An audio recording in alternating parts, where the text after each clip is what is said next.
date is 6/21, and we're starting at 6:22 p.m. Agenda revisions and approval. Do I have a motion? Move to approve the agenda. Second? I have a first and a second to approve. Any questions, any discussion? Hearing none, all those in favor say aye. Aye. Motion passes. We'll move on to the approval of the minutes, the April 8th, 2024 meeting minutes. Make a motion to approve the April 8th, 2024 meeting minutes. Second. And we have approval and a second, or approval by Kim, second by Tracy. Any discussion? Hearing none. That will pass. And we'll move to reports and updates. How about we vote? How much? How about we vote? We got to vote. Want to vote on that? All right. All those in favor say aye. Aye. The ayes have it. Motion carries. Approval of the minutes is done. We'll move on to reports and updates. And we'll start with teacher resignations and Mr. Mike Nowak. Thank you. We have 4 resignations to bring forward this evening. This is a little different in that 3 of the resignations are based upon, in this case, teachers being offered a regular contract to be renewed and them indicating that their intention not to come back for next year. Quite often when we bring resignations to the board, it's a matter of being inside of a contract period and, us talking about liquidated damages, those kinds of things. This is different in that these individuals have just said for various reasons that they're not coming back. We've had discussions with some, not all at this point, and we know that they have, in most cases, personal reasons that they've made the decision not to be back.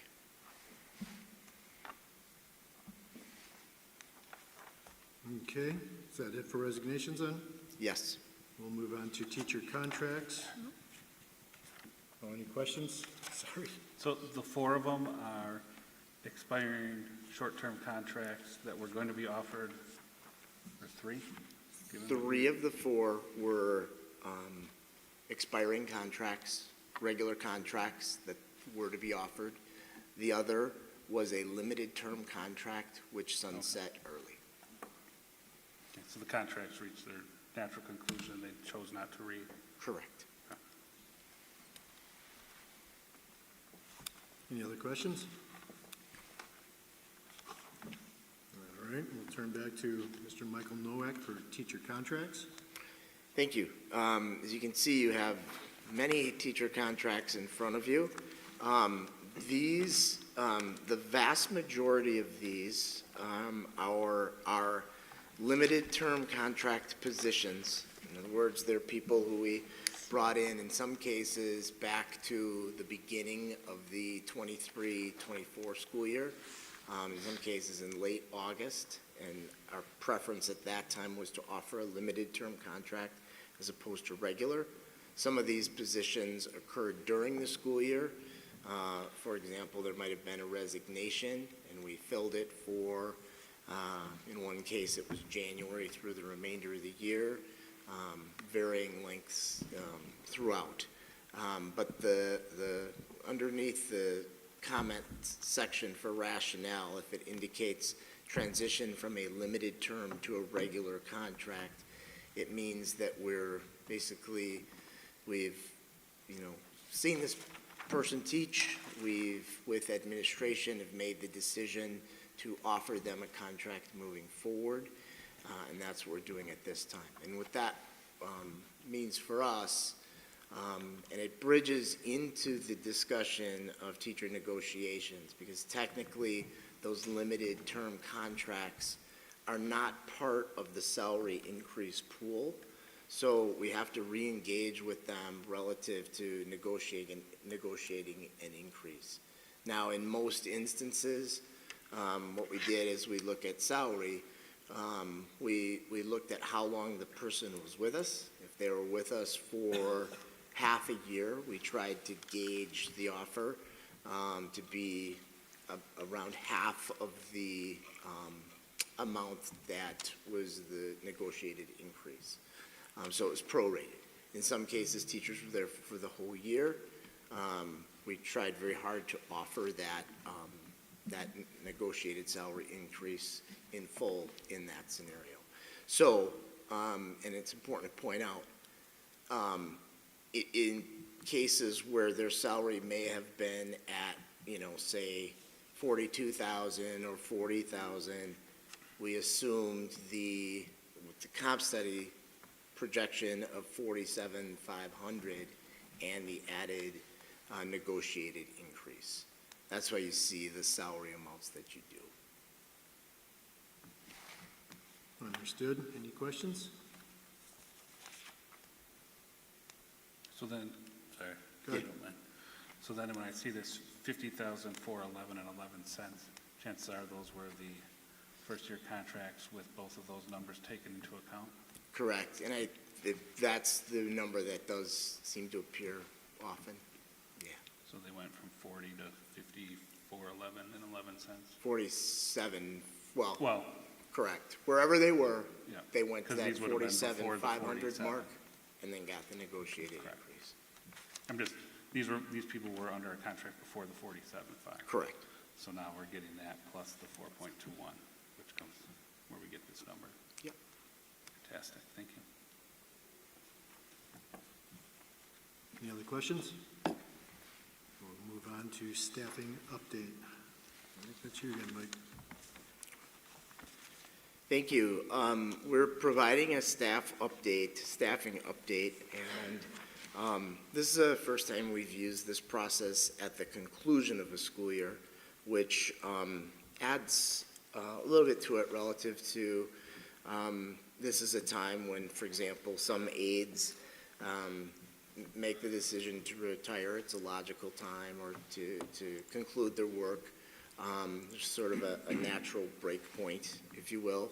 Likewise for teachers, as we just saw with contracts and resignations, it's a natural time.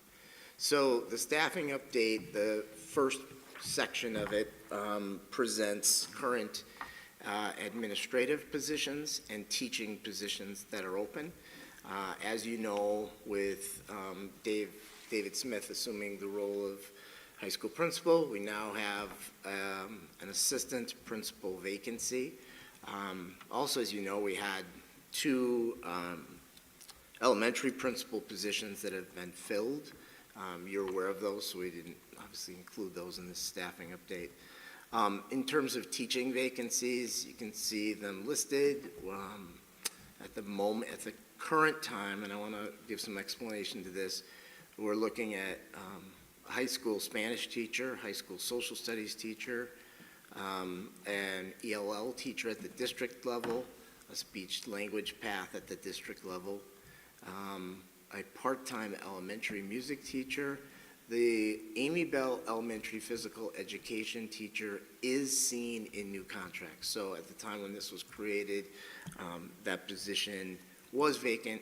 Literally late last week we filled it, so that's filled. Kennedy Middle School is looking for a special education teacher and a tech ed teacher.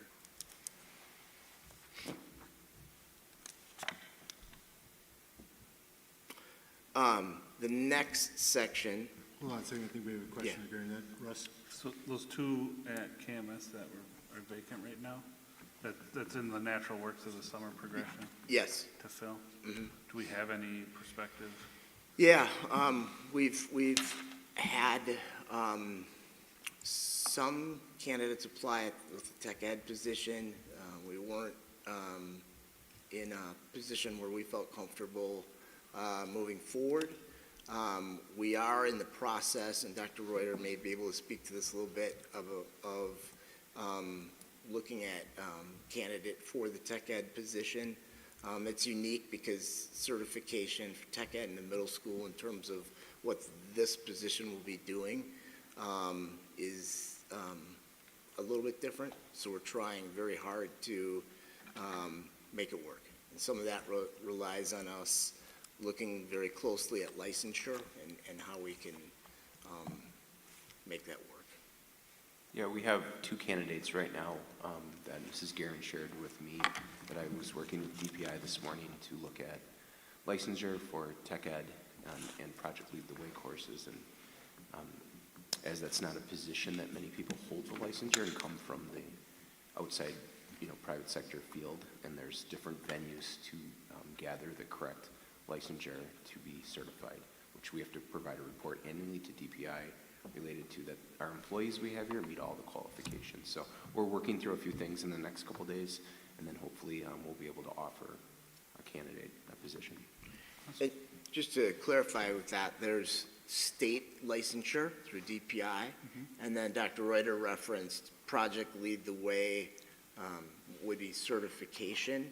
That's separate from the state, but our teachers need to be certified through Project Lead the Way to teach those courses. So that's the challenge that we're faced with, but we feel confident we're going to get a viable candidate. Fantastic. Thank you. Any other questions? We'll move on to the staffing update part of it then. Yeah, so the next part deals with support staff, and that's more in line with what we've seen in the past relative to positions and changes. I would note that there are custodian vacancies at GHS.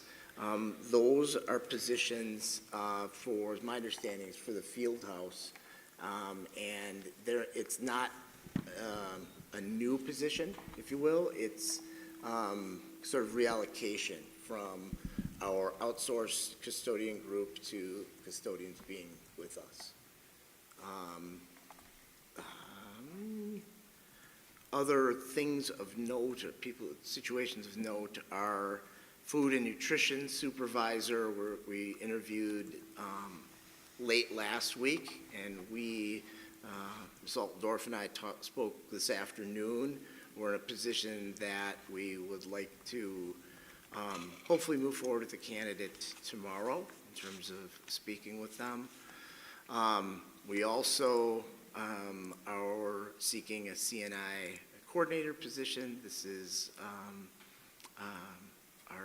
for Julia Leeson, who's leaving us for the teaching and learning director position in Grafton. We wish her well. It's a great position for her.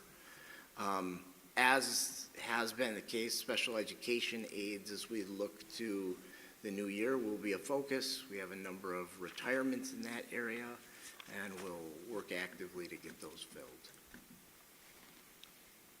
Just for context, how many aides, special education aides, do we have at Kennedy Middle School? At Kennedy, Yeah. off the top of my head, I don't know. My guess is in the ballpark of 10 to 12. I can get that info. Is that including these 5 that have left? So it'd normally be, Yeah, I 15 want to to get 17, clarification. or My quick just- thought is it's probably a dozen total, but I could be wrong on that. I want to get clarification. okay. We've also consolidated, you see the open special ed position. Mrs. Guerin consolidated retirements of special ed aides, and Ms. Altendorf, correct me if I'm wrong, but 3.5 full-time aides would equal 1 teacher from a budgetary standpoint. So the idea was to add another special ed teacher and reduce the number of aides, which then helps our staff with smaller caseloads, and we have higher qualified people working with students with IEPs. Got it. Any questions? Mike? Yeah, I was wondering about the custodians. Are those moving to daytime positions then, rather than overnight? Is that why we need them for the field house? Yeah.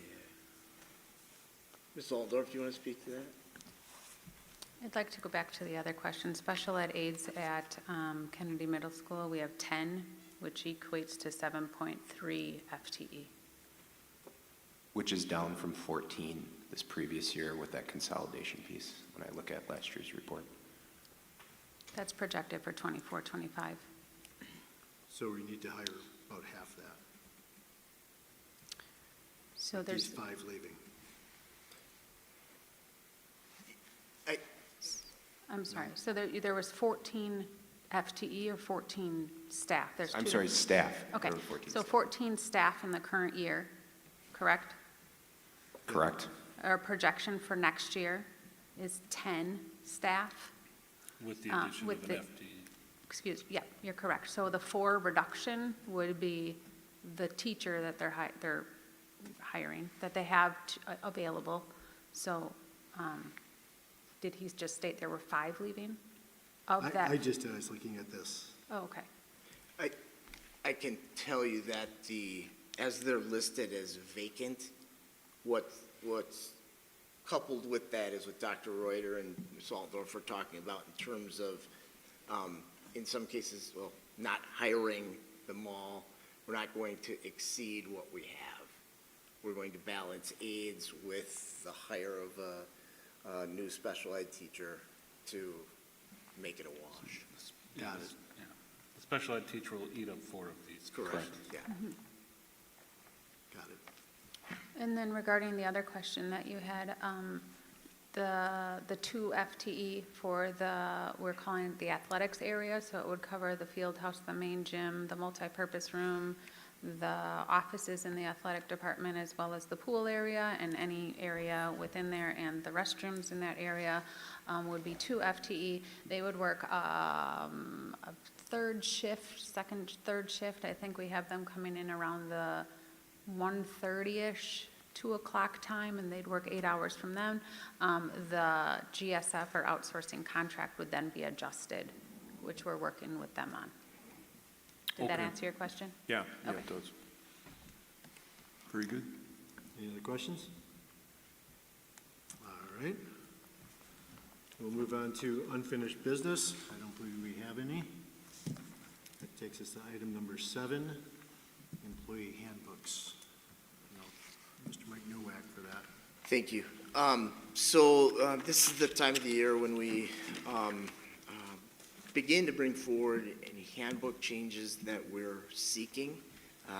As we are doing so tonight, we're doing it in a similar format to what we did last year, relative to providing you with the handbooks, providing you, in this case, with a color coding process of things that would be taken out, additions, modifications. In most of these cases, the language changes is really about clarification. In some cases, maybe paring down language so it's more easily understood. There are some instances where there are some legal guidelines that we're making certain of what we have kind of speaks to what it needs to. But I think the best process would be to go through these, on a case-by-case basis, and answer questions accordingly. Does that make sense? Makes sense. Okay. The first one is about leaves of absence. I would just give the background here, that this has come up a few times throughout the past 1 to 2 years. So the clarifying language should help in terms of directing employees and working with employees when these situations arise. It asks us to, what we're requesting here is that the language that you see be struck and that they're referred to sections 8 and 9 for the handbook for information regarding paid and unpaid leaves of absence. This section was redundant, and there's a whole leave section, so that's why we reference 8 and 9 versus stating it multiple times, and there was some, how do I say it, non-like language that contradicted each other, and as we've had leave of absence throughout the year, we need it clear cut in one spot that doesn't contradict.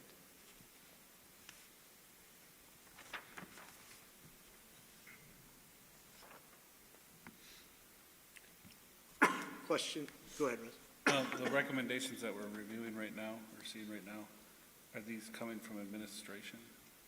Um, Or, Yeah. Yeah. Between Mike, Brittany, myself, and the people that process the work relative to payroll benefits, you know, when there's questions that arise in unique situations, they bring forward to us.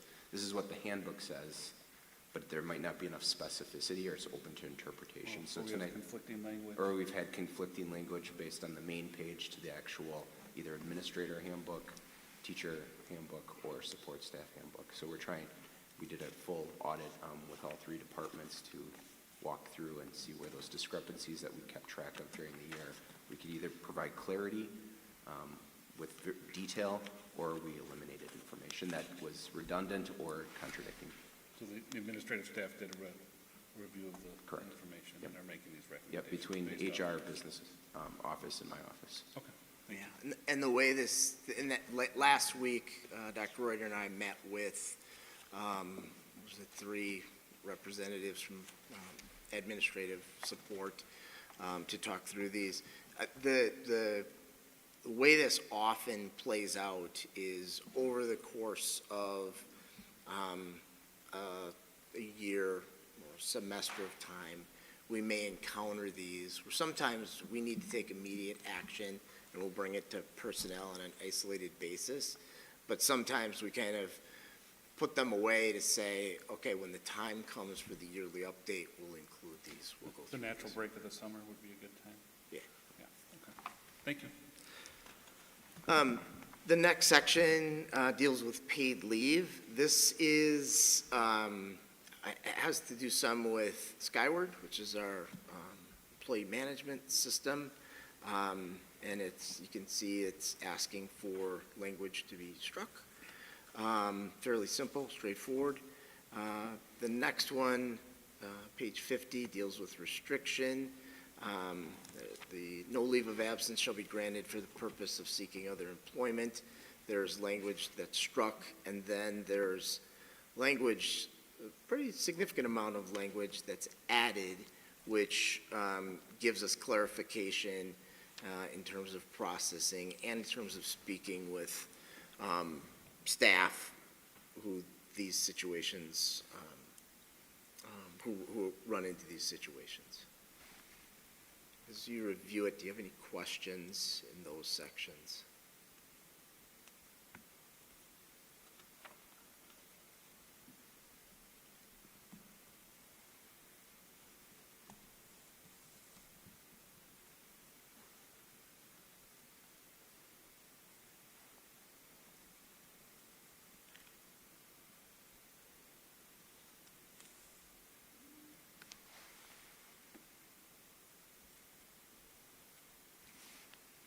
Mike, you can probably proceed, yeah. Oh, sorry. I was looking ahead. The next section is an important one that has caused a lot of, we've had a lot of discussion about it over the course of the last few months, and that is cash in lieu of insurance and eligibility. As you look at the language that's there, there's the added language, and I want to go through the first part of that green section. In order to receive cash in lieu benefit, the employee must demonstrate coverage through an employer-sponsored group health insurance plan and not enrolled in the ACA exchange and are not eligible for Medicare. Federal law prohibits anyone on Medicare from receiving a cash in lieu benefit. In addition to this language, when people are seeking cash in lieu, we now have them fill out a form in which they have to sign off that they're not, in this case, receiving Medicare or some other type of non-employer-based health insurance. In this case, like the ACA was referenced, anything government subsidized. That law exists because from the federal side of things, if we're offering an incentive for them not to be on ours and they're choosing the government-assisted plan, there's a big problem with that. So this additional language safeguards us in that regard, and we feel very strongly it needs to be in there. The next part deals with health savings accounts. I won't go through that word by word, but some of it deals with the employee's responsibility to enroll, and it's kind of take action on it. When someone is on an HSA, we put money into their account, and if they don't sign up, it's delayed and it's problematic. So there's a piece of that goes in. Anything, Dr. Reuter, you want to share there? Or? Oh, I just say, as you look at those employees we bring in, maybe mid-year, and if they don't, they're told in their onboarding that they need to set up their HSA account, and if it's not set up by the next payroll, contribution can't be made, so it's hindering then payroll's contribution, then it could go months without the employee setting up. So this just states you have a responsibility, and if you don't meet that timeline, you'll be forfeiting that HSA contribution. So that it doesn't- Until you set it up. Correct. Once it's set up, then we would Correct. initiate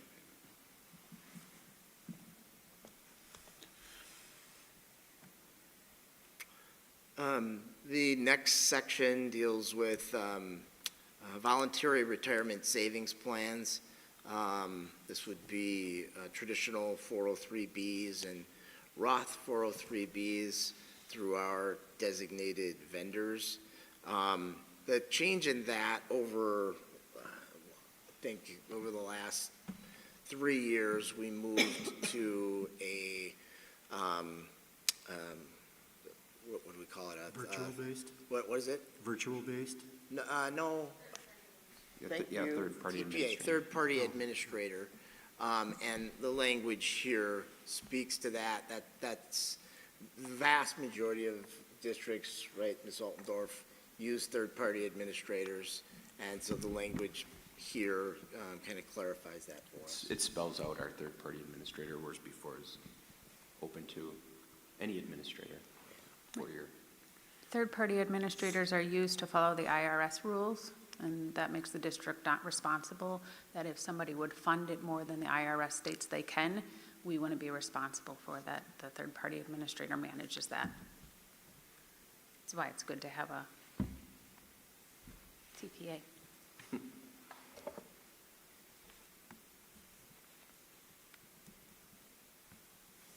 Questions there? Okay, moving on. Now we're talking about administrator's handbook and clarification. The language that we add deals with retirement. Retiring administrator who meets these requirements will be eligible to receive the district post-employment benefit plan until he or she reaches the age of 65 or until he or she becomes eligible for Medicare, Medicaid, and then the benefit will cease. And the survivorship part of that, in the event that the retiree's death prior to exhaustion of this benefit, the district will continue its contributions in the same manner to the surviving spouse for the remainder of the retiree's benefit. So what we currently do, you can see the language that was struck below.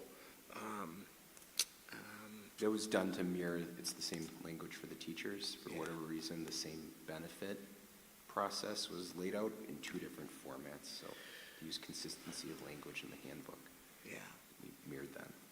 We believe, and we don't necessarily know this, that the reason for the differences is that prior to all of us, changes occurred with different handbooks, and what it did was create some inconsistency in language. So this sort of brings it together.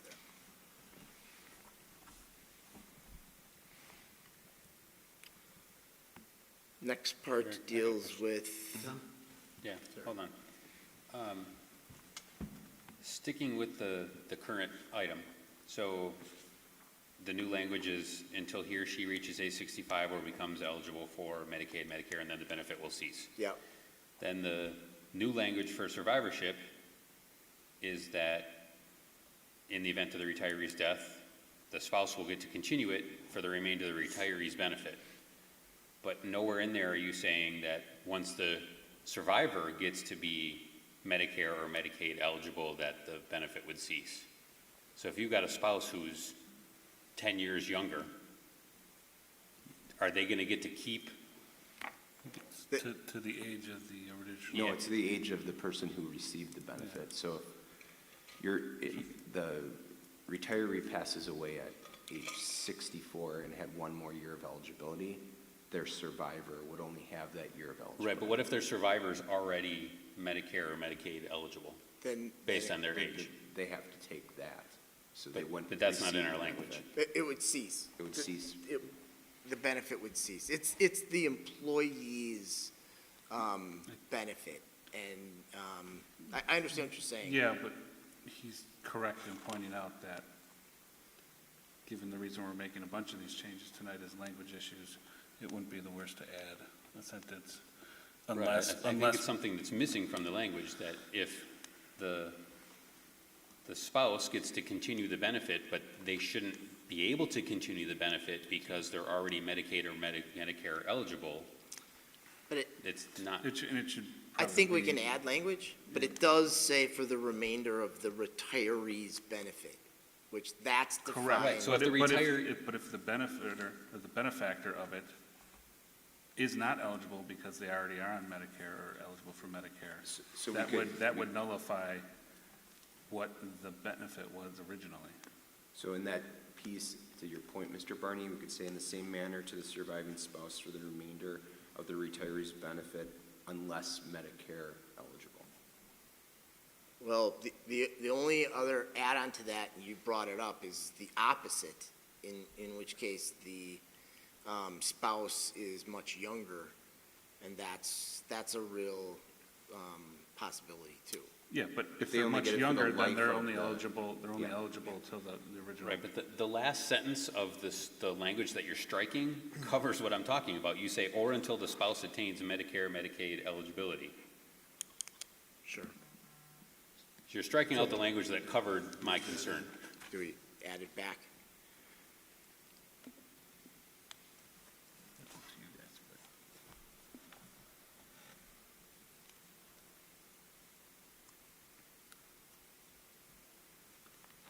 So you'd recommend we remove the survivorship language we added and reapply that Just final paragraph? Not necessarily. I mean, I don't want to completely change everything you're doing, but I think the new survivorship language appears to be I missing. think, can I, do you Yeah. mind if I interject? So the portion where it struck, the last paragraph in red, In the event. comma, I would start with, a surviving spouse shall be permitted to continue participation in the group health plan until the 96 months expires, or until, so that is where you have to get specific on what the new benefit is compared to what the old is.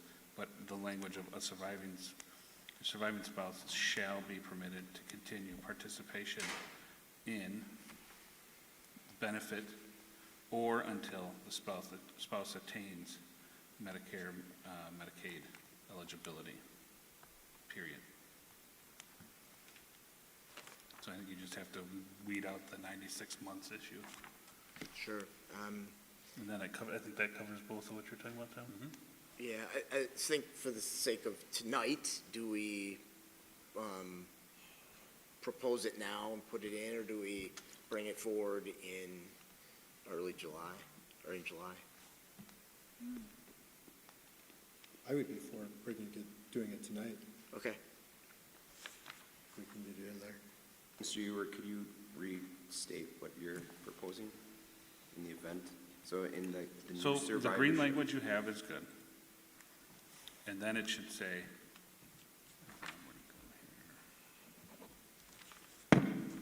starting with, a surviving Yep. a surviving spouse shall be permitted to continue participation, or shall be permitted to continue The benefit? the benefit provided, or until the spouse attains Medicare, Medicaid eligibility, period. I think that's it, right?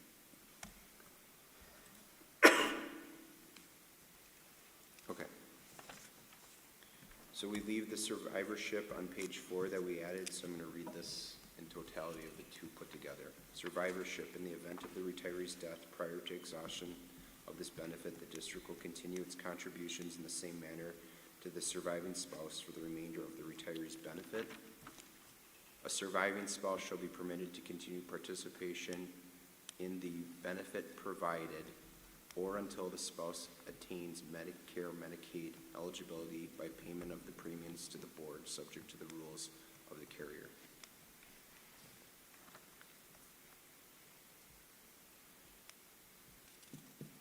And then what, are we missing the language of, to protect on the other side, that the original benefactor to the age of 65? That's in the first part on page, under. No, but I'm saying in regards to how it affects the spouse in the result of a death.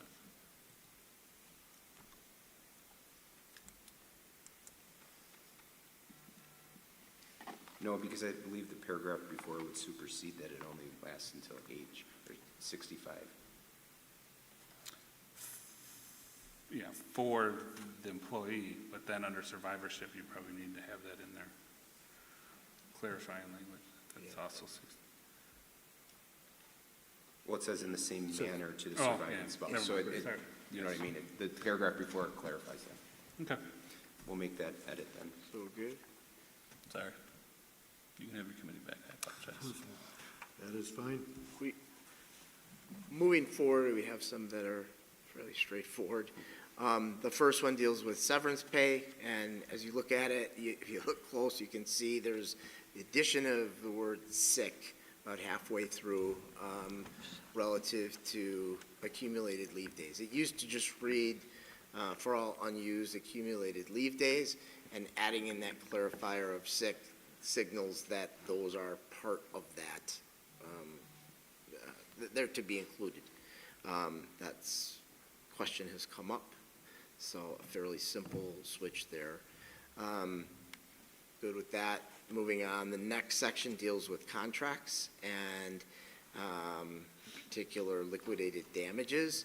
Our contracts this year include a modification of to liquidated damages, and we're noting it here of June 15th, changed to $1,000. After August 1st, changed to $2,000, and after September 1st, this would be during the school year.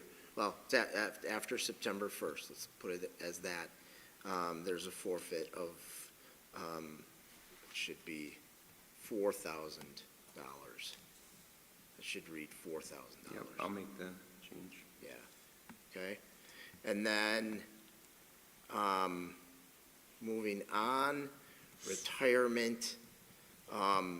There's a retiring staff member who meets these requirements will be eligible to receive health insurance at the same rate as actives. The change there is to note it as the district post-employment benefit, which signals, I guess, movement to handbook language of post-employment benefit plan, so there's consistency there. Dr. Rudder, do you want to say anything to that? No, it was just that since we changed the plan, it used to have insurance specific, so we reference the plan now that the board approved versus just insurance. Right. The next change is something that is, has been acted on before, but as we dug through handbook, we noted there was still reference to a .5.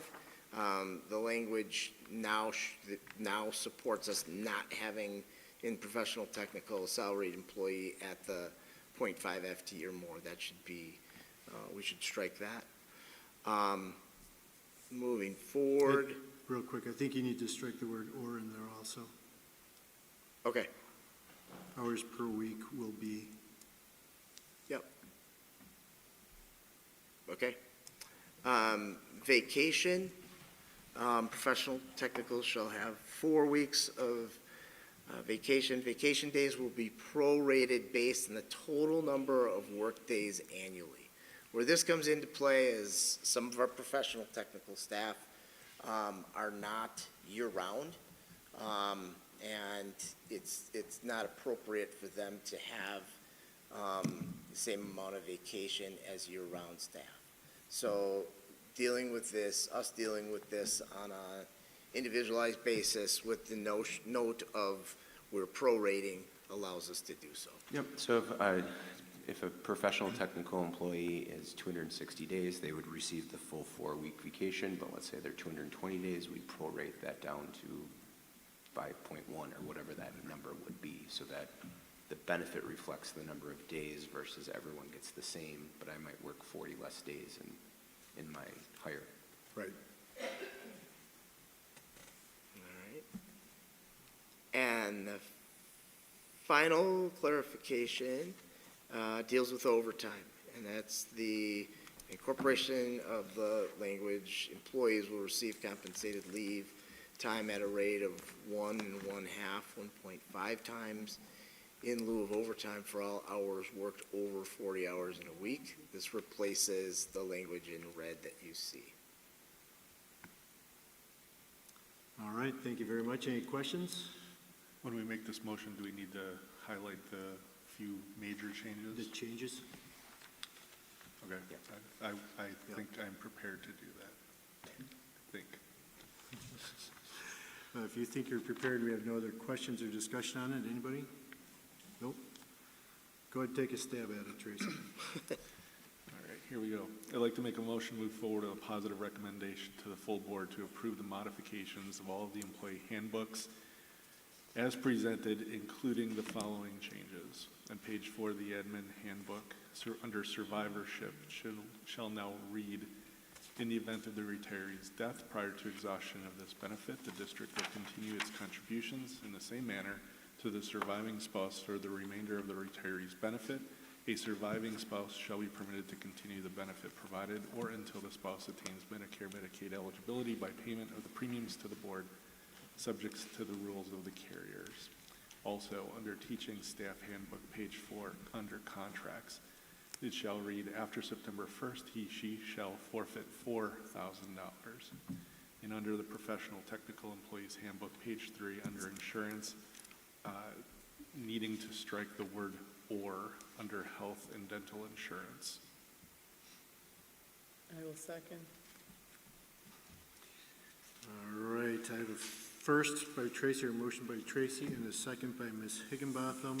Any discussion? All right, we will vote on it. Everybody in favor, say aye. Aye. That motion passes with the adjustments that Tracy has read. And are you going to share that verbiage, Tracy, with, I can. is that okay, Meg? Yeah. Yeah, I have Got it? notes too. Yep, we All can right. cross-reference and watch the video. Good deal. With that, I'll take one final motion. The motion to adjourn. Second? We'll put this one in the books at 7:05. Got a vote. What's that? You want to Gotta vote on vote. it? Let's vote to adjourn. Any in favor? Aye. All right, now we'll put it in the books. What time? 7:05 still.